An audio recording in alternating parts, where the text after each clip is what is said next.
Hello नमस्कार दोस्तों, Sindhuja classes में आप सभी का स्वागत है। चलिए स्टार्ट करते हैं आज की क्लास। आज हम लोग पढ़ेंगे वाक्य में हम लोगों ने इसका कुछ इंट्रोडक्शन पढ़ लिया था। आज हम इसको डिफाइन करते हैं। वाक्य होते किस तरह क्या होते हैं और इनको कैसे पहचानेंगे कि ये कैसा वाक्य है। देखिए, एक वाक्य होता है हमारा सरल वाक्य, दूसरा संयुक्त वाक्य, तीसरा मिश्रित या मिश्र वाक्य। देखिए, सरल वाक्य क्या होता है। सरल वाक्य जिन वाक्यों में केवल एक ही उद्देश्य और एक ही विधेय होता है उन्हें हम सरल या साधारण वाक्य कहते हैं।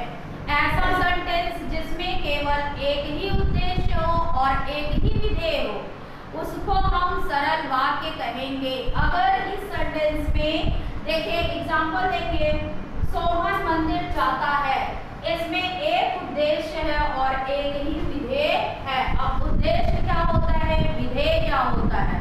उद्देश्य यानी जिसके बारे में बात कही जाए उसे उद्देश्य कहते हैं। विधेय उद्देश्य के बारे में जो बात कही जाए उसे हम विधेय कहते हैं। यानी कि आप ये समझिए, ये एक सब्जेक्ट और एक प्रेडिकेट। उद्देश्य और विधेय का मतलब एक सब्जेक्ट हो और एक प्रेडिकेट हो तो वो हमारा सरल वाक्य कहलाता है। माता जी रामायण पढ़ती हैं, देखें इसमें एक ही उद्देश्य और एक ही विधेय है तो ये हमारा सरल वाक्य कहलाता है। दूसरा आ जाइए संयुक्त वाक्य। देखिए, संयुक्त का मतलब ही होता है, इस वर्ड से समझिए, संयुक्त का मतलब ही होता है मिला हुआ।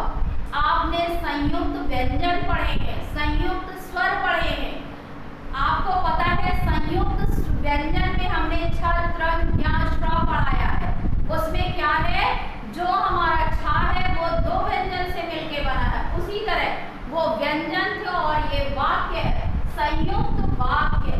यानी दो वाक्य मिलकर एक वाक्य बने हो, दो वाक्य मिलकर एक वाक्य बना हो उसे हम संयुक्त वाक्य कहते हैं। अब दो वाक्य एक साथ कैसे मिलेंगे, यानी दो सेंटेंस को जोड़ने के लिए एक समुच्चय बोधक अव्यय यानी कंजंक्शन का प्रयोग किया जाता है। जिन वाक्यों में दो या दो से अधिक सरल वाक्य समुच्चय बोधक अव्यय, समुच्चय बोधक अव्यय क्या होते हैं, और, एवं, तथा, या, अथवा, इसलिए, अतः, फिर भी, तो, नहीं तो, किंतु, परंतु, लेकिन, पर आदि से जुड़े हों उन्हें संयुक्त वाक्य कहते हैं।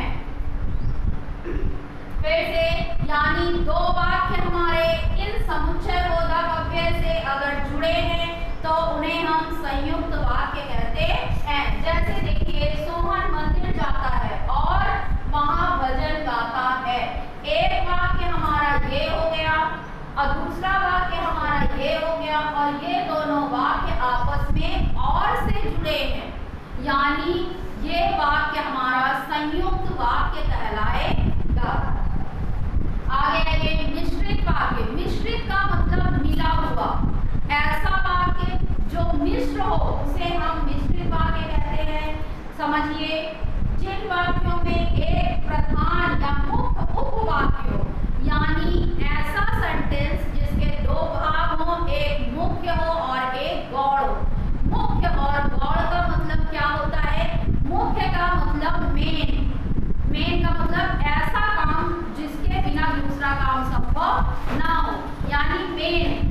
एक प्रधान उपवाक्य हो और अन्य आश्रित यानी गौड़, गौड़ का मतलब कम इंपॉर्टेंट हो, आश्रित हो, पहले के ऊपर आश्रित हो। गौड़ उपवाक्य हो तथा जो आपस में कि, जो, अगर, यदि, तो आदि से जुड़े हों मिश्र वाक्य कहलाते हैं। यानी कि मिश्रित या मिश्र वाक्य में भी दो वाक्य होते हैं, दो उपवाक्य होते हैं। उसमें एक मुख्य होता है और एक गौड़ होता है। एक मुख्य उपवाक्य होता है और एक गौड़ उपवाक्य होता है। उसे हम मिश्रित या मिश्र वाक्य कहते हैं। जैसे, मैं जानती हूँ कि तुम खूब पढ़ाई करते हो, यानी मेरे जानने की जो क्रिया है वो डिपेंड है कि तुम बहुत पढ़ाई करते हो, यानी तुम खूब पढ़ाई करते हो, ये हम जानते हैं। यानी इसमें क्या है, की लगा हुआ है। क्या लगा है, की। तो ये हमारा मिश्रित या मिश्र वाक्य हो जाएगा। जैसे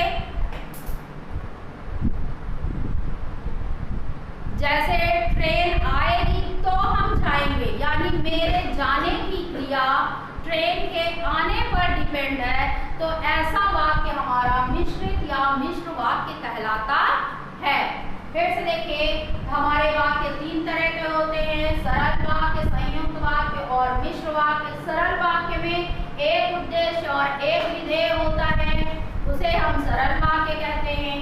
संयुक्त वाक्य 2 वाक्य आपस में समुच्चय बोधातव्य और किंतु परंतु लेकिन इन सब से जुड़े होते हैं, वो हमारे संयुक्त वाक्य कहलाते हैं। मिश्रित वाक्य जिसमें एक हमारा गौड़, एक मुख्य और एक हमारा गौड़ उपवाक्य हो, उसे हम आश्रित या मिश्रित या आश्रित वाक्य कहते हैं, मिश्र वाक्य कहते हैं। इनको आश्रित वाक्य भी कहते हैं, क्यों? क्योंकि इनमें एक क्रिया दूसरी क्रिया पर डिपेंड होती है। जैसे कि अभी हमने बताया आपको, ट्रेन आएगी तो हम जाएंगे, यानी ट्रेन, हमारे जाने की क्रिया ट्रेन के आने